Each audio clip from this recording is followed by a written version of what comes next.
أعوذ بالله من الشيطان الرجيم.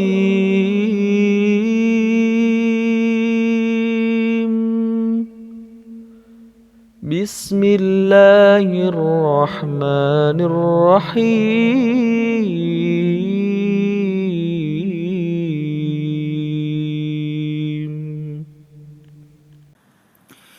Bismillahirrahmanirrahim. Assalamualaikum warahmatullahi wabarakatuh.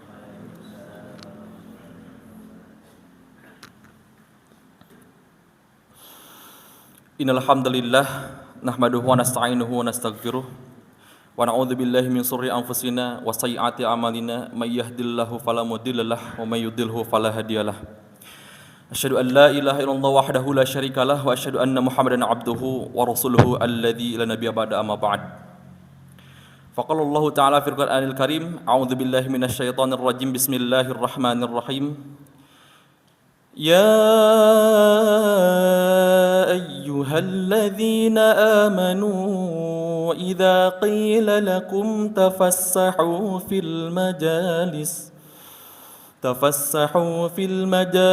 فافسحوا يفسح الله لكم وإذا قيل انشزوا فانشزوا يرفع الله الذين آمنوا منكم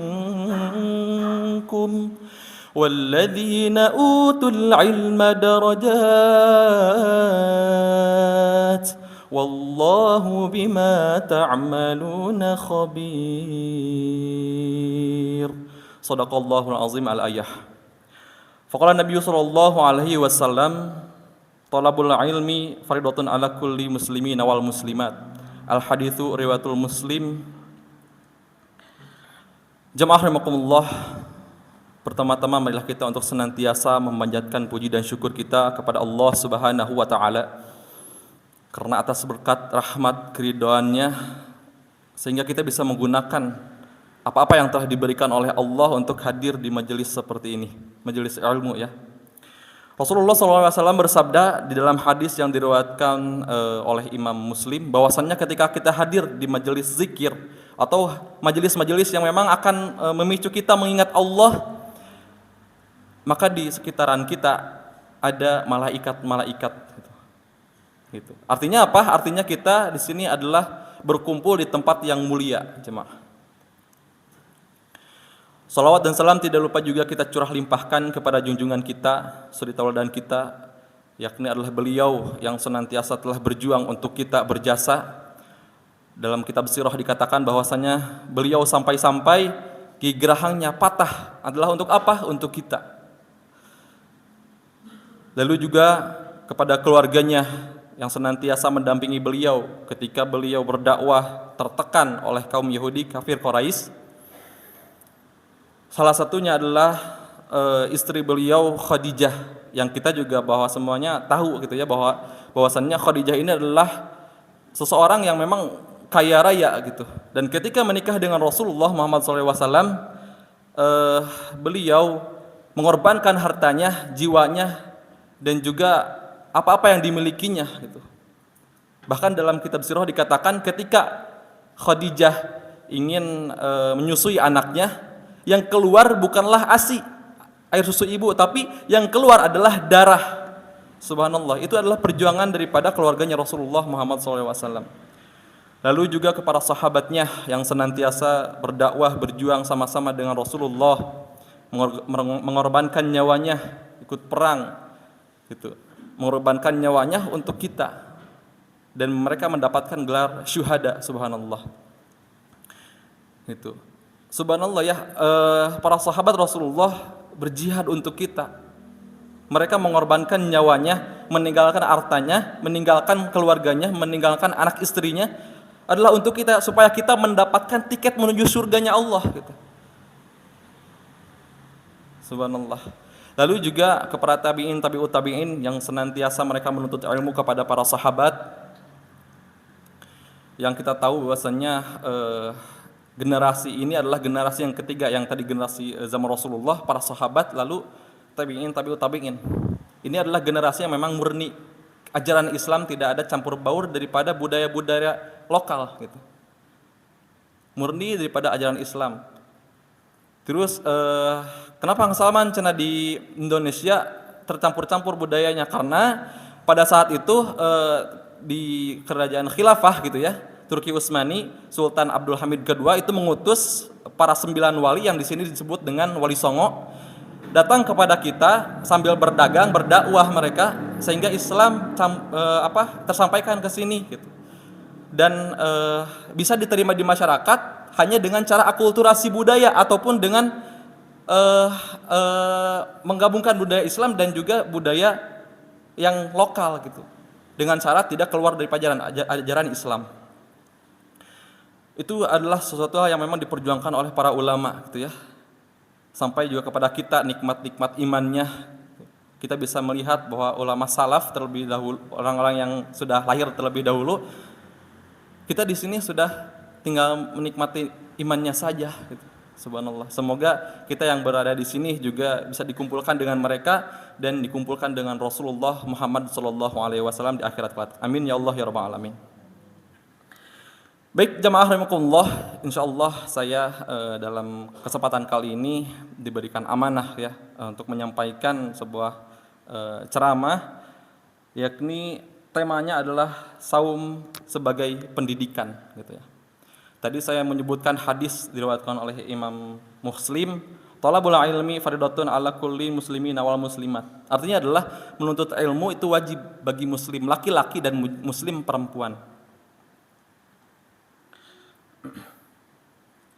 Rasulullah SAW bersabda dalam hadis yang diriwayatkan oleh Imam Bukhari Muslim, an Abi Hurairah radhiyallahu an, anna Rasulullah sallallahu alaihi wasallam qala asiyamu junnah.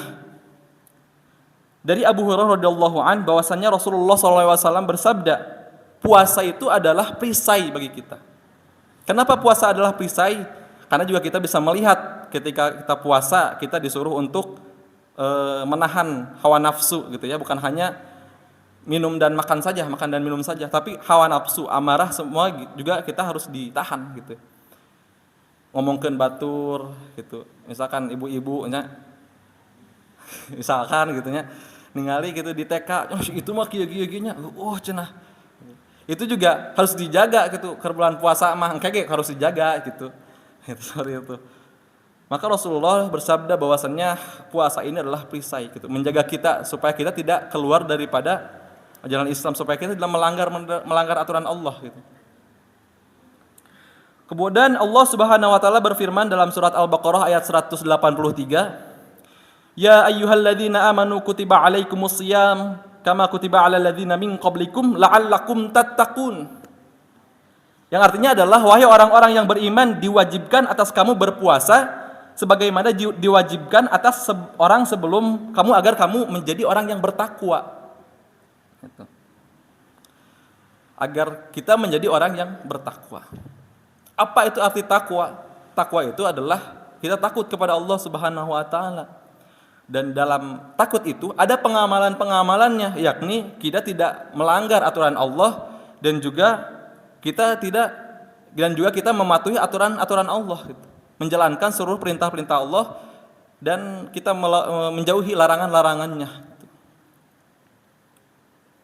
Allah Subhanahu wa taala memberikan motivasi kepada kita yang hadis riwayat Muslim, semua anak Adam gitu ya.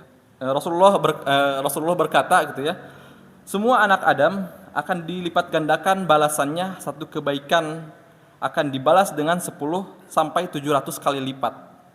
Itu di bulan Ramadan ya. Ketika kita melakukan sebuah kebaikan akan dilipat gandakan menjadi 10 dan 10 itu juga sampai 100 kali lipat. Betapa murahnya Allah kepada kita gitu ya. Terus juga kita bisa perkirakan gitu ya. Ketika kita membaca basmalah saja, Bismillahirrahmanirrahim, itu terdapat 19 kebaikan, jemaah. Dikali 10, lalu juga dikali 700 gitu. Subhanallah, itu sabaraha tah gitu di etang-etang gitu ya. Jadi makanya Ramadan ini adalah bulan yang memang penuh keberkahan. Penuh pahala, panen pahala gitu. Ketika memang kita serius menjalankannya gitu. Tadi balik lagi ke awal bahwasannya puasa itu adalah untuk kita menjadi orang-orang yang bertakwa. Saya melihat fakta di masyarakat, fakta realitas empiris gitu ya, fakta nyata di masyarakat bahwasannya ketika bulan Ramadan ada seorang ibu-ibu, dia tidak menggunakan kerudung, kawarung cenah. Ah bae cenah da naon teh sa deket ieu kadinya gitu. Yang muncul itu bukan benih-benih ketakwaan di dalam ibu-ibu tersebut gitu. Tapi apa? Nyepelekeun kana ajaran Islam gitu.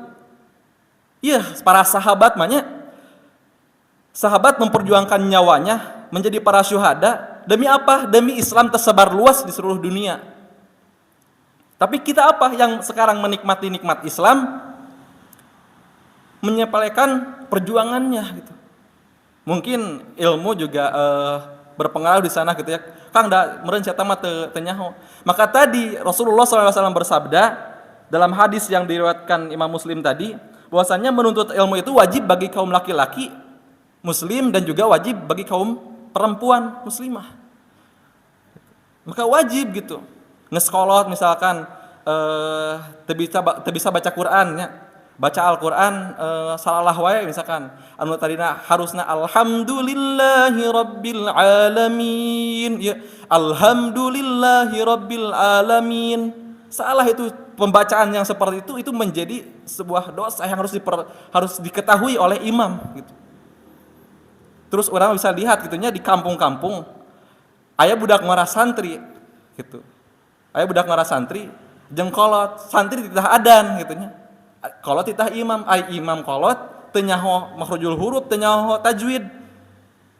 Keuna cenah nu leuwih kolot we ngarah Abdul. Justru itu jadi pertanyaan besar, itu harus jadi apa ya? Harus jadi diperbaiki lagi. Karena apa? Karena ketika salah mengucapkan huruf, maka salah artinya gitu.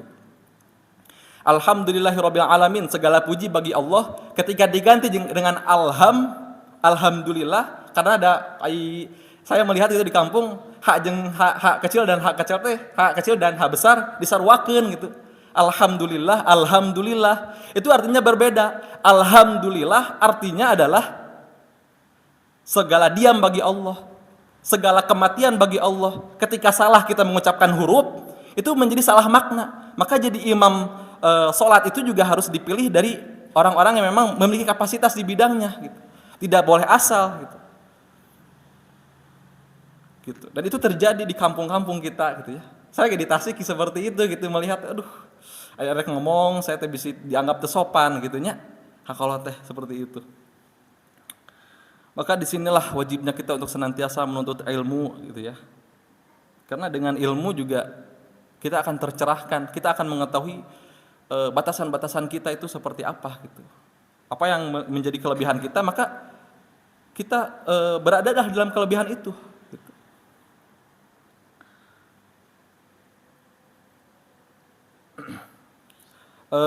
Jemaah rahimakumullah,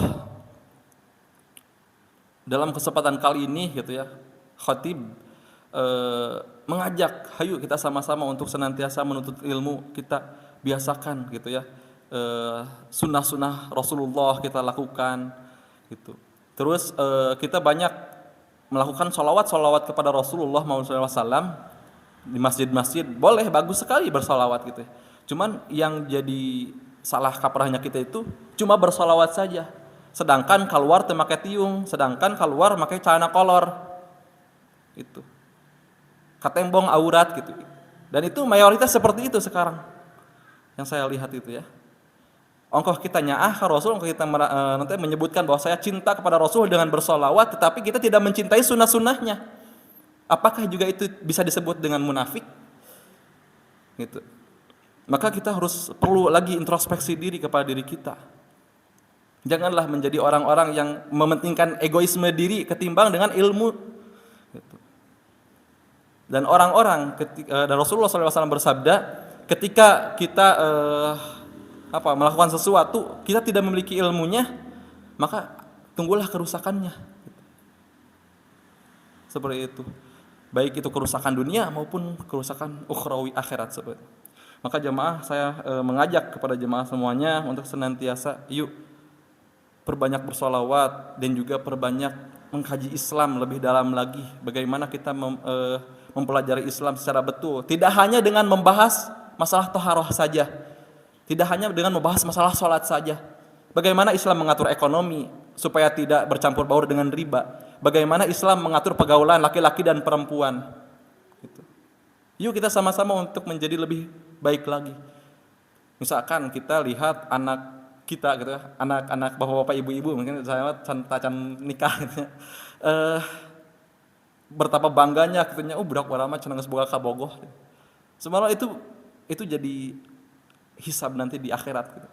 Karena ketika anak kita menggenggam sesuatu hal yang bukan miliknya, bukan mahramnya, itu bakal dosanya itu ibaratkan batu kerikil dari neraka ditempelkan di disimpan, siksanya seperti itu.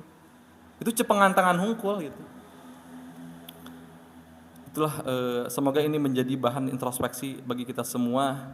Kita yuk menjadi lebih baik lagi ketika bulan Ramadan ini, dan kita maksimalkan Ramadan ini dengan amalan-amalan sunnah gitu ya, agar supaya kita tidak terkategorikan oleh al-insana fi khusr atau manusia yang berada dalam kerugian.